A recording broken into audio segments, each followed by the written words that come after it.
Shalom, selamat malam Bapak Ibu yang Tuhan Yesus kasihi. Selamat berjumpa kembali dalam ibadah keluarga GPIB Jemaat Pelita malam ini dengan pelayan firman Pendeta Mora Simatupang.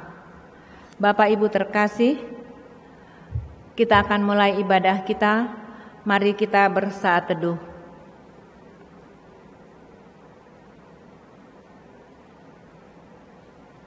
Amin.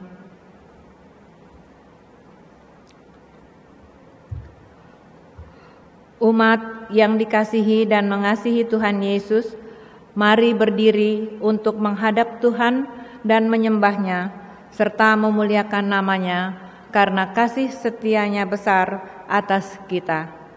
Mari kita puji Dia dari nyanyian PKJ 4, bait 1 dan 2. Angkatlah hatimu pada Tuhan.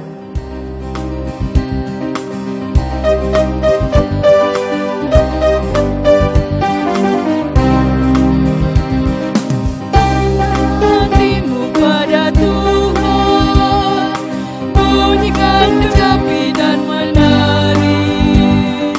Jangan lupa bawa persembahan. Mari kawan, ajak teman bersama menyembah.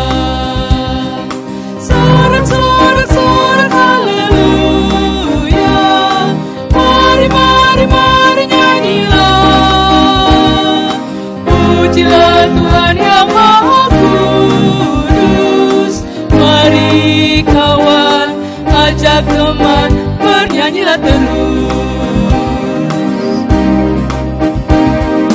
Janganlah mengaku anak Tuhan jika engkau mengeraskan hati. Jadilah pelaku firman Tuhan. Mari kawan, ajak teman, bersama menyembah. Sorak haleluya. Mari nyanyilah. Pujilah Tuhan yang Maha Kudus. Mari kawan, ajak teman, bernyanyilah terus.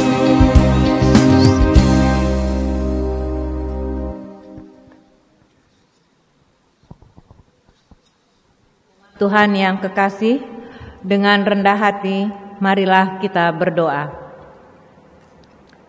Ya Tuhan, terimalah kami dalam persekutuan yang memuji dan memuliakan nama-Mu. Biarlah kiranya ibadah ini dari awal, pertengahan sampai akhir boleh berjalan dalam hikmat dan tuntunan kuasa Roh Kudus. Dalam nama Tuhan Yesus kami berdoa. Amin.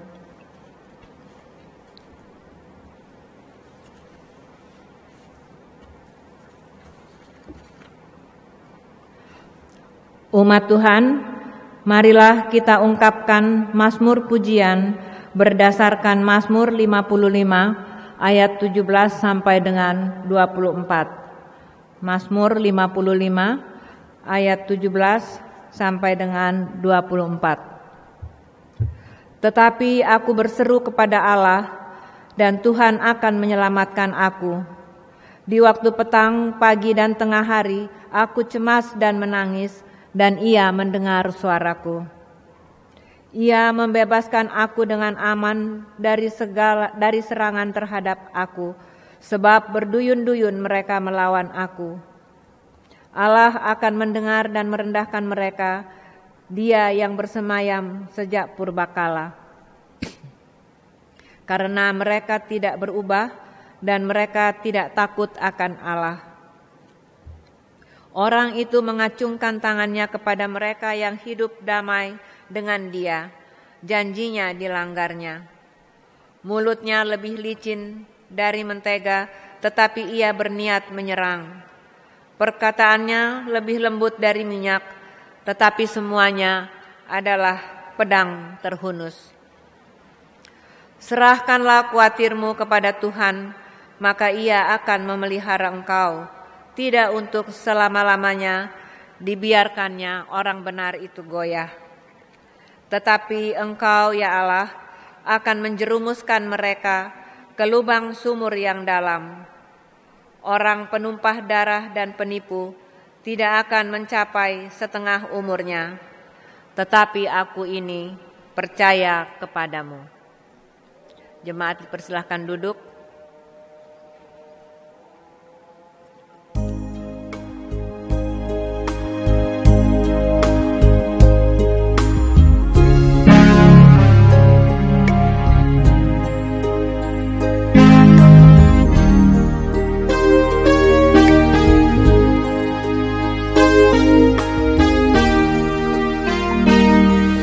Siapkan hatiku Tuhan menyambut firman-Mu saat ini. Aku sujud menyembah Engkau dalam hadirat-Mu saat ini. Curahkanlah pengurapan-Mu kepada umat-Mu saat ini. Ku siapkan hatiku Tuhan mendengar firman-Mu. Firman-Mu Tuhan tiada berubah sejak semulanya dan selama-lamanya tiada berubah.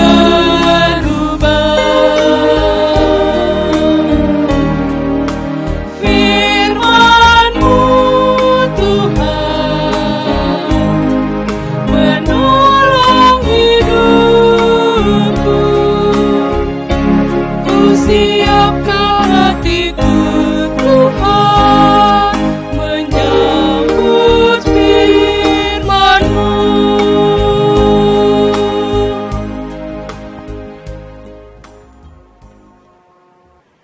Saudaraku sekalian yang sedang mengikuti kebaktian rumah tangga atau keluarga hari ini di tempat dan di rumah masing-masing, sebelum kita membaca Alkitab untuk mendengarkan firman Tuhan, mari kita berdoa mohon bimbingan Roh Kudus. Kami bersyukur ya Tuhan Yesus, di tengah gelombang pergumulan hidup yang sedang kami alami sudah hampir 2 bulan, Tuhan memberkati kami. Walaupun sementara kami harus tinggal di rumah dan beribadah di rumah kami masing-masing, tapi kami percaya Tuhan yang selalu menyertai kami. Di malam ini kami mau mendengarkan firman-Mu.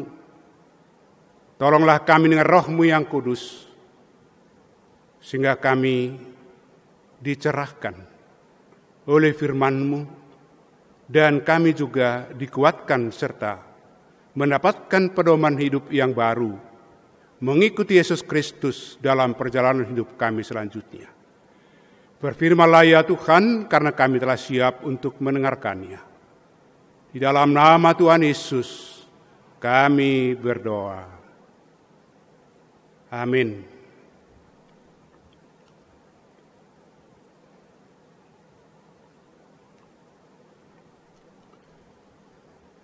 Jemaat Tuhan, mari berdiri untuk mendengarkan firman Tuhan yang diambil atau dibaca dari Imamat pasal 4 pada ayat yang ke-13 sampai dengan yang ke-21. Demikian. Jikalau yang berbuat dosa dengan tak sengaja itu segenap umat Israel dan jemaat tidak menyadarinya, sehingga mereka melakukan salah satu hal yang dilarang Tuhan dan mereka bersalah. Maka apabila dosa yang diperbuat mereka itu ketahuan, haruslah jemaat itu mempersembahkan seekor lembu jantan yang muda sebagai korban penghapus dosa. lembu itu harus dibawa mereka ke depan kemah pertemuan. Lalu para tua-tua umat itu harus meletakkan tangan mereka di atas kepala lembu jantan itu di hadapan Tuhan. Dan lembu itu harus disembelih di hadapan Tuhan. Imam yang diurapi harus membawa sebagian dari darah lembu itu ke dalam kemah pertemuan. Imam harus mencelupkan jarinya ke dalam darah itu dan memercikannya 7 kali di hadapan Tuhan di depan tabir. Kemudian dari darah itu harus dibubuhinya sedikit pada tanduk-tanduk mezbah yang di hadapan Tuhan di dalam kemah pertemuan, dan semua darah selebihnya harus dicurahkannya kepada bagian bawah mezbah korban bakaran yang di depan pintu kemah pertemuan. Segala lemak harus dikhususkannya dari lembu itu dan dibakarnya di atas mezbah. Beginilah harus diperbuatnya dengan lembu jantan itu, seperti yang diperbuatnya dengan lembu jantan korban penghapus dosa. Demikianlah harus diperbuatnya dengan lembu itu. Dengan demikian imam itu mengadakan perdamaian bagi mereka, sehingga mereka menerima pengampunan. Dan haruslah ia membawa lembu jantan itu keluar perkemahan, lalu membakarnya sampai habis, seperti ia membakar habis lembu jantan yang pertama. Itulah korban penghapus dosa untuk jemaat.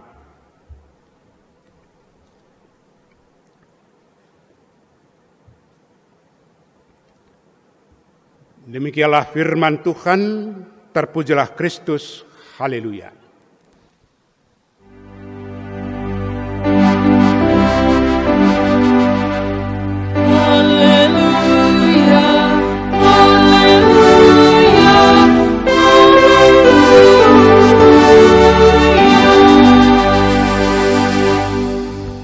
Silakan duduk. Saudaraku sekalian yang berada di rumah, ini hari ke-49. Menurut peraturan pemerintah kita disuruh membatasi diri dan kita berada di rumah kita masing-masing. Saya yakin kita sudah saling rindu satu dengan yang lain untuk berjumpa. Tapi mari kita sabar dan yakin. Kerinduan itu kita tahan dulu sampai waktunya Tuhan izinkan. Sehingga ketika kita berjumpa, kerinduan kita itu nanti sangat kita rasakan nikmatnya. Kalau sudah berjumpa dengan saudara. Dan di malam hari ini, imamat yang berisi peraturan ini pertama kali diberikan Tuhan kepada umat Israel ketika mereka berada di Gunung Sinai, belum sampai di tanah Kanaan. Dan di sana sudah disuruh Tuhan mereka membangun kemah suci. Dan di sanalah diberikan Tuhan peraturan, menjadi hukum, menjadi aturan, menjadi asas yang harus menjadi pedoman hidup Israel sebagai umat Allah.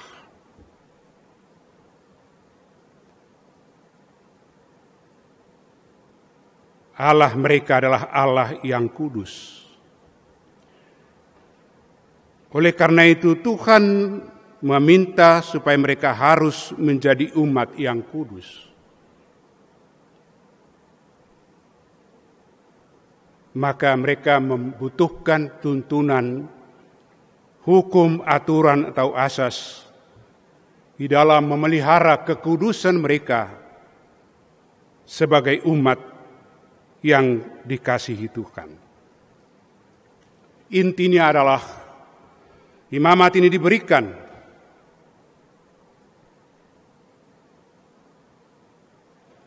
yakni karena Israel harus kudus, karena Allah Israel itu kudus. Kecenderungan Israel kita tahu mereka itu cenderung untuk berbuat dosa. Karena itu mereka harus dijaga dengan peraturan atau hukum.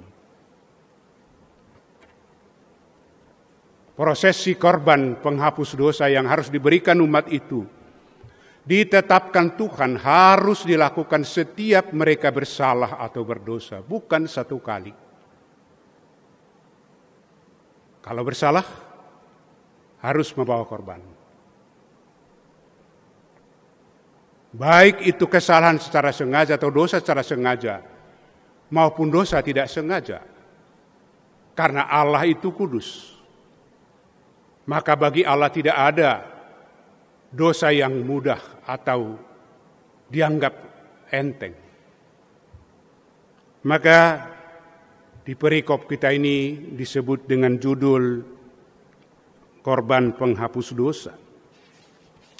Di ayat 13 dikatakan jika yang berbuat dosa dengan tak sengaja itu segenap umat Israel atau umat atau jemaat semuanya. Dan mereka tidak sadar sehingga mereka melakukannya. Dan mereka bersalah. Maka mereka harus membawa korban penghapus dosa. Yaitu lembu jantan yang muda dan tidak bercela harus dibawa ke depan kemah pertemuan dan sebelum disembelih tua-tua mewakili umat itu, mewakili jemaat itu menaruh tangan di atas kepala lembu itu sebagai tanda atau identitas menyatakan kami yang berdosa seharusnya kami harus dihukum mati, tetapi dilimpahkan kepada hewan atau domba itu atau lembu itu. Baru sembelih, darahnya dipercikan, dagingnya semua dibakar. Prosesi itu harus dilaksanakan dengan sempurna. Supaya dosa mereka diampuni. Saya tidak membahas di sini tentang dosa tidak sengaja atau dosa sengaja. Tapi yang saya antar kita adalah bagaimana prosesi itu diperintahkan Tuhan harus dilakukan. Saudaraku sekalian, tetapi ternyata umat Israel atau manusia itu tidak mampu menaati seluruhnya hukum itu. Karena setiap salah harus dilakukan proses itu, setiap salah dibuat korban.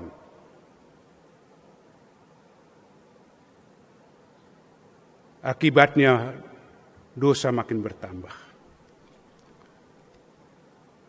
Allah mengasihi manusia, Allah mengasihi kita semua.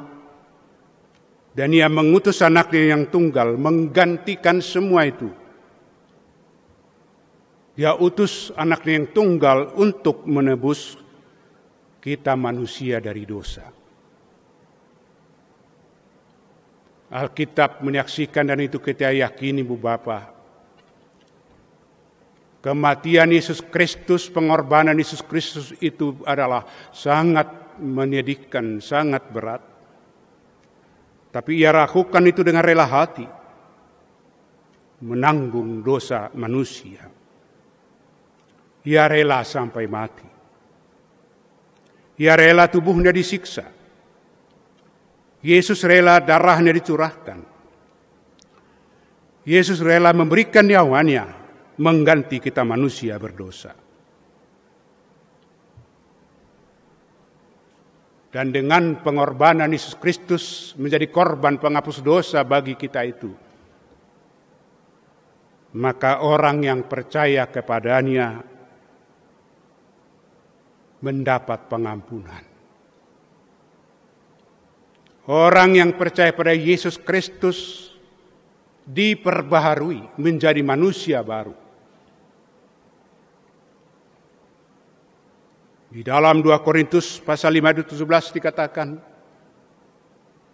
Barang siapa yang ada dalam Kristus, ia telah ciptaan baru.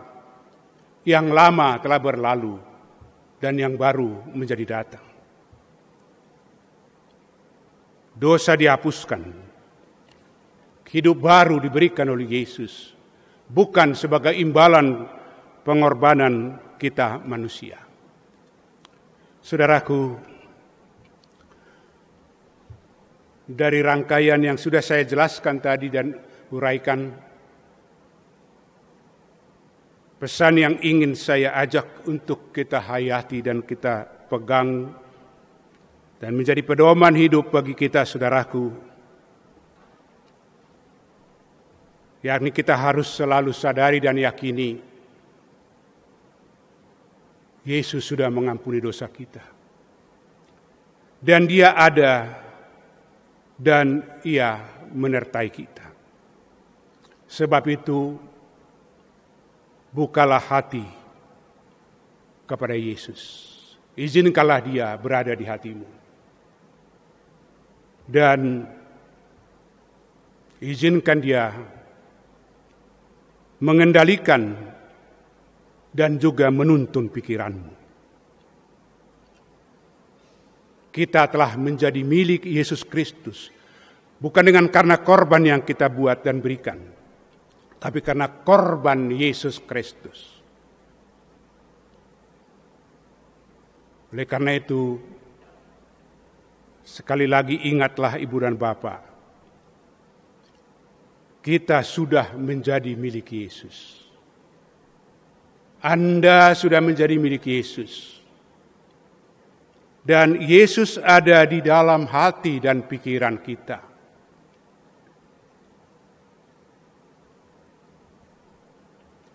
Maka ketika kita digoda oleh iblis untuk bersalah atau berdosa,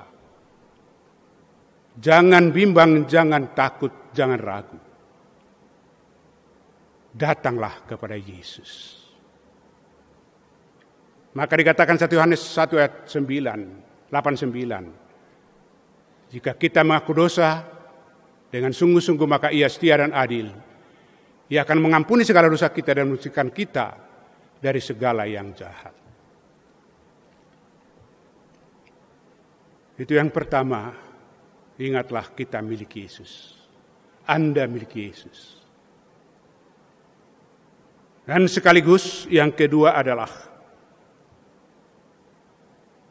kita harus juga tidak hanya melihat Yesus mengasihi dan untuk kita sendiri, tapi kita juga harus melihat setiap orang yang percaya pada Yesus adalah milik Yesus. Lihatlah, di dalam diri orang lain juga ada Yesus. Lihatlah dan sadarilah orang lain juga diampuni oleh Yesus. Seperti apa yang dikatakan oleh Bunda Teresa, ketika dia melayani di Afrika, dia melihat orang-orang, anak-anak yang miskin. Dia mengorbankan seluruh hidupnya melayani karena dia berkata, aku melihat Yesus di mata anak-anak yang sengsara ini. Maka aku mengingat aku milik Yesus, dialah milik Yesus. Aku meneruskan kasih Yesus itu kepada mereka. Aku memberikan damai Yesus itu kepada mereka, aku menolong mereka. Pembaharuan inilah yang perlu kita ada dalam diri kita. Pemahaman ini ada dalam diri kita. Yesus ada pada kita, Yesus juga ada pada saudara-saudara kita yang lain.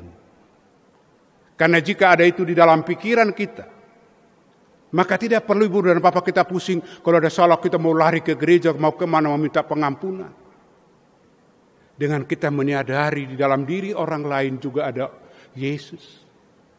Dengan kita menghargai Yesus dalam diri orang lain, itu sudah merupakan permohonan pengampunan kita, kesalahan kita, penyerahan diri kita kepada Yesus.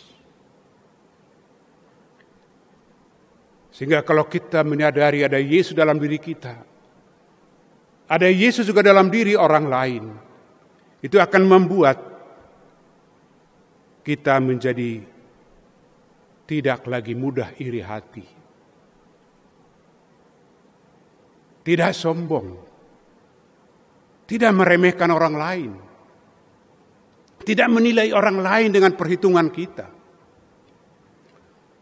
Dalam 2 Korintus 5 ayat 16 juga Paulus mengatakan, kami tidak lagi menilai orang lain dengan penilaian diri kami, tapi kami menilai orang lain berdasarkan Kristus ada pada diri mereka. Itulah kekudusan hidup orang yang telah ditebus Yesus. Katakanlah, aku milik Yesus, engkau milik Yesus, kita sama-sama milik Yesus. Saudaraku yang dikasihi Tuhan, alangkah indahnya juga di dalam jemaat. Apabila berjemaat itu kita hidup dan menyadari kita sama-sama milik Yesus, maka tidak ada lagi di sana merasa saya lebih penting dari orang lain dan sebagainya, karena kami adalah milik Yesus. Dan itu persekutuan yang indah. Di sana dosa jadi jauh dan di sana damai akan mengalir.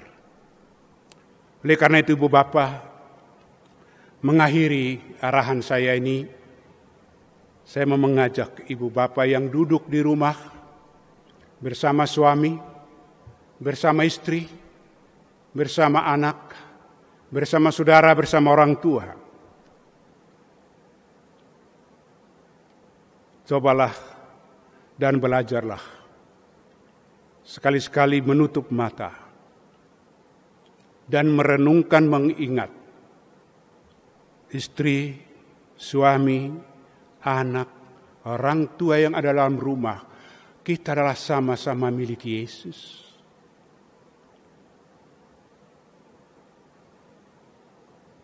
Anak itu milik Yesus. Suami itu milik Yesus, orang tua itu milik Yesus, kita juga milik Yesus. Ingat itu. Supaya damai dalam rumah tangga itu terus mengalir. Dan dosa makin menjauh dari rumah. Kebencian, amarah tidak bermukim di rumah kita. Demikian juga dalam persekutuan jemaat. Karunia tidak sama.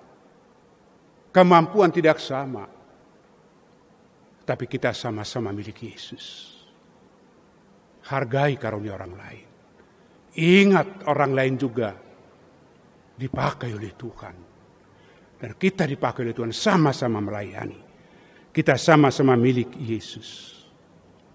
Terakhir, ciptakanlah pikiran yang positif dalam diri kita masing-masing. Kita sudah diampuni Yesus, kita mengampuni orang lain. Kita menilai orang lain dengan baik.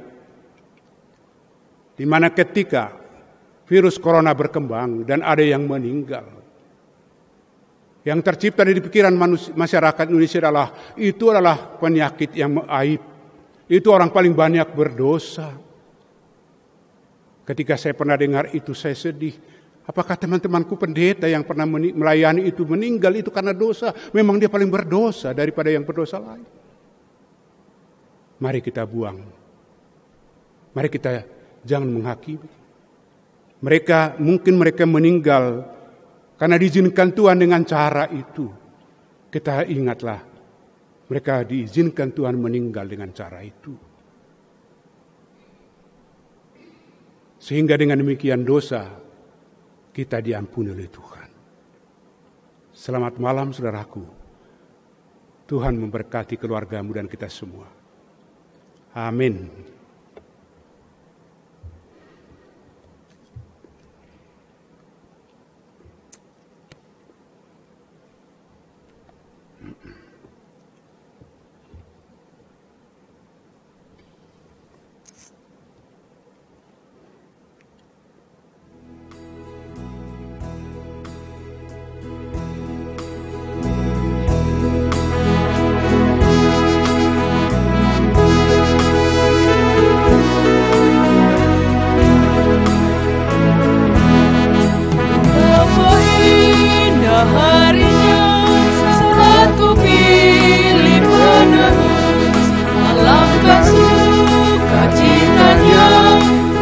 Memberitakannya terus, indahlah harinya.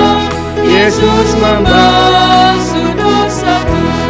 Ku diajari menabur, berjaga dan berdoa terus. Indahlah harinya Yesus membasuh dosaku. Betapa indah janjinya yang telah mengikat hatiku. Ku beri kasihku padanya serta menyanyi bersyukur. Indahlah harinya Yesus membasuh dosaku. Ku diajari menebus, berjaga dan berdoa terus. Indahlah harinya Yesus membasuh dosaku.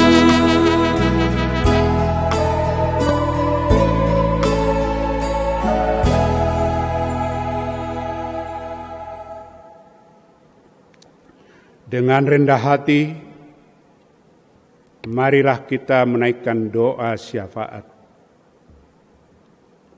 Kita berdoa. Tuhan, ampunilah dosa kami yang seringkali kami abaikan diri kami, yang adalah milik-Mu yang telah Engkau tebus dari dosa. Ampunilah dosa kami ya Tuhan Yesus, ketika kami melihat orang lain dengan kesombongan,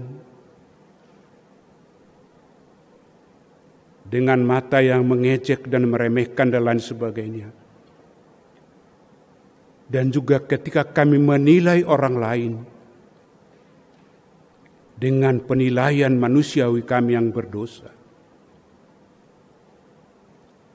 Bawalah kami kembali kepadamu ya Yesus. Isilah hati kami dan pikiran kami,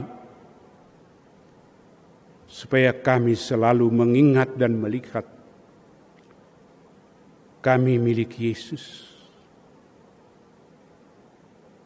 Rumah tangga kami milik Yesus. Anak-anak kami milik Yesus. Suami, istri, orang tua kami, semua kami milik Yesus. Bukan kami sekedar keluarga, karena itu suami, karena itu istri. Tapi lebih dari itu, karena kami telah ditebus oleh Yesus. Dan ketika pikiran yang kudus itu dan positif itu dalam pikiran kami, dan kami lakukan itu merupakan korban penghapus dosa kami Tuhan di hadapan-Mu. Tuhan, hampir 2 bulan kami tidak berjumpa dalam persekutuan jemaat yang besar, juga di sektor. Tapi kami percaya Engkau tidak melepaskan kami. Engkau tidak meninggalkan kami.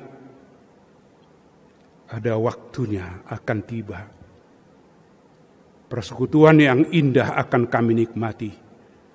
Karena kami sama-sama milik Yesus Kristus Tuhan Yesus. Kami berterima kasih atas pelayanan walaupun tidak dalam ibadah jemaat bersama, tapi semuanya tetap berlangsung dengan baik. Ya Yesus Kristus, Sang Penghapus dosa dan penebus kami, yang telah menjadikan kami milik yang dikasihinya. Kami berdoa untuk bangsa dan negara kami yang sedang menghadapi pengaruh dari virus corona. Tolong seluruh usaha yang dilakukan untuk mengakhiri penyebaran virus corona ini. Semua pihak secara kelompok atau pribadi yang ikut bekerja, Tuhan menolong. Semua warga jemaat Indonesia yang berdoa kepada-Mu Tuhan dengan keyakinan mereka masing-masing, berkenanlah mengabulkannya, sehingga penyebaran virus corona di negeri kami berakhir, Tuhan. Tuhan, kami mau berdoa buat warga GPIB, pendeta GPIB, diaken dan penatua GPIB, mungkin anggota jemaat GPIB yang karena diizinkan oleh Tuhan mereka terpapar oleh virus corona itu. Ada yang dirawat di rumah sakit, ada yang diisolasi di rumah, ada isolasi mandiri. Dari tempat keluarga kami masing-masing, dari ibadah kami masing-masing malam ini, kami memohon Tuhan, tolonglah mereka, sembuhkan mereka dan lepaskan mereka dari penyakit itu, Tuhan. Tuhan Yesus, kami berdoa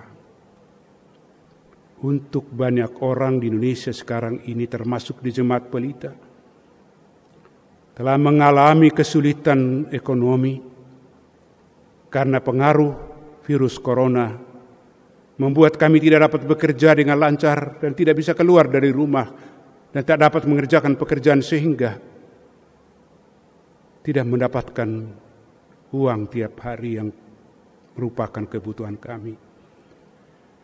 Gerakkanlah hati orang yang Tuhan berikan rezeki cukup bagi mereka untuk menolong sesama.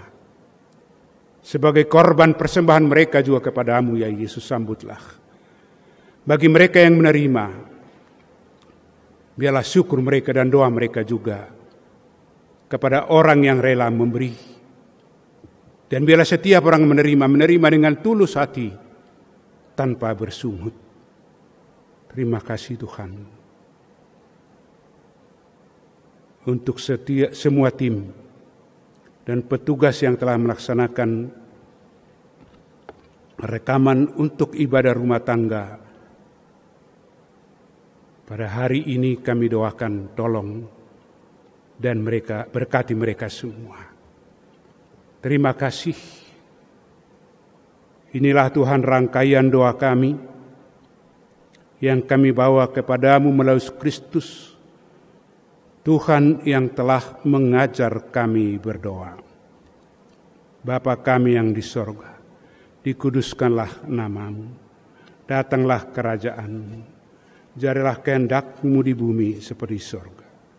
Berikanlah kami pada hari ini makanan kami yang secukupnya, dan ampunlah kami akan kesalahan kami, seperti kami mengampuni orang bersalah kepada kami. Dan janganlah membawa kami ke dalam pencobaan, tapi lepaskanlah kami daripada yang jahat.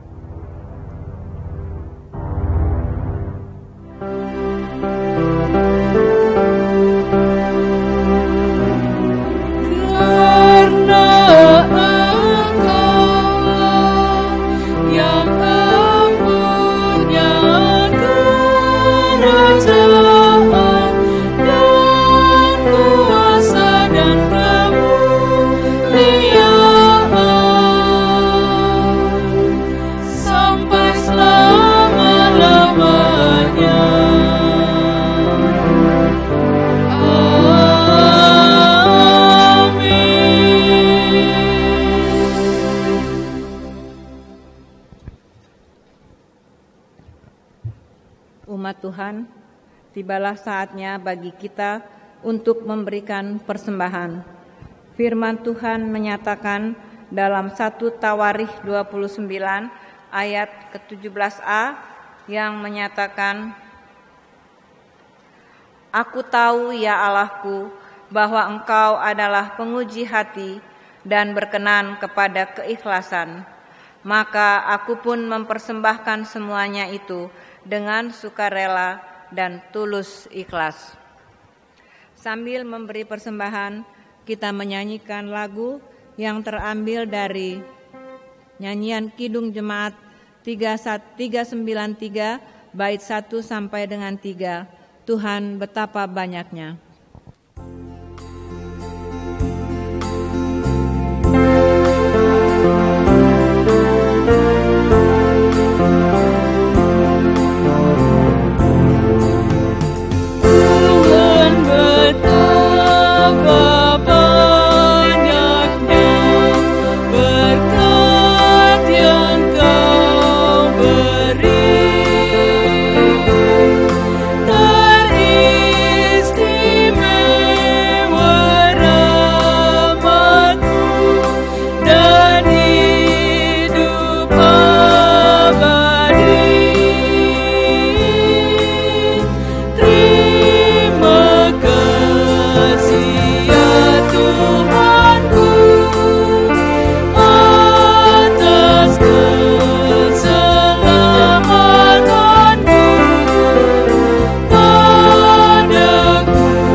Marilah jemaat berdiri dan menyerahkan persembahan ini kepada Tuhan dalam doa syukur.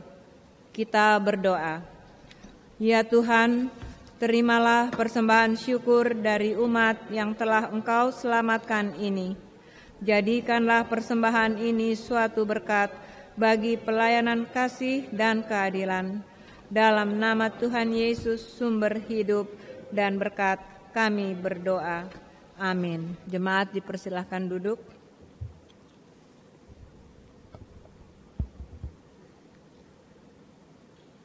Ibu Bapak sekalian, kita tiba di penghujung kebaktian keluarga kita malam ini. Marilah berdiri. Dengarkanlah berita pengutusan.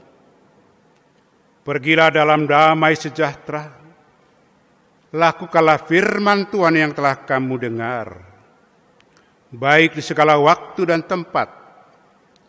Janganlah khawatir, karena Roh Kudus membimbing dan menolongmu untuk melakukan tugas dan tanggung jawabmu sebagai anak-anak Allah. Kita bernyanyi.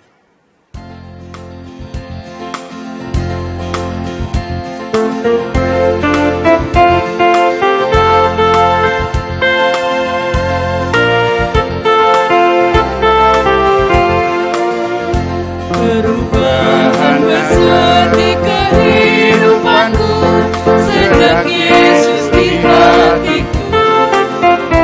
Di jiwaku bersinar terang yang cerah sejak Yesus di hatiku.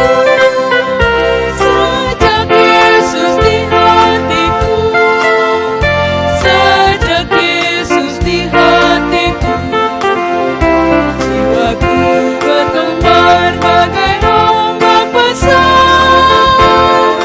Yesus di hatiku.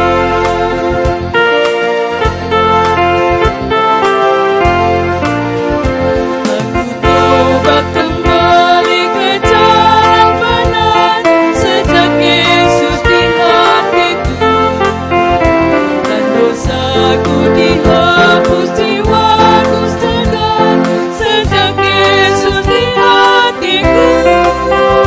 Sejak Yesus di hatiku.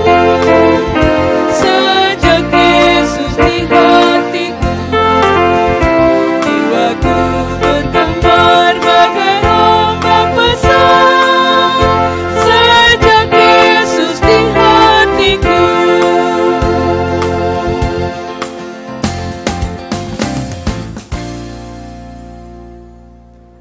Saudaraku, arahkanlah hati dan pikiranmu kepada Tuhan, serta terimalah berkat-Nya. Damai sejahtera Allah yang melampaui segala akal dan pikiran akan memelihara hati dan pikiranmu dalam Kristus Yesus. Amin.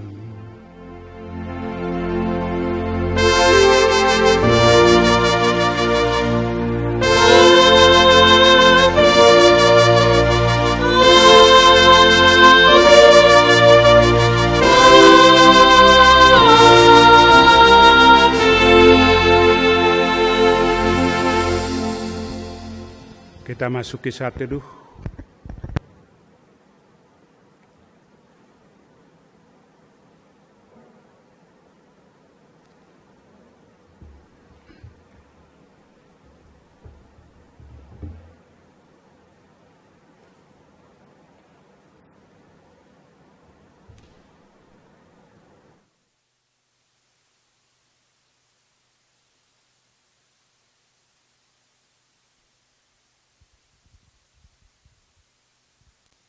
Bapak Ibu, ibadah kita telah selesai. Kiranya ibadah ini boleh menjadi berkat bagi kita semua.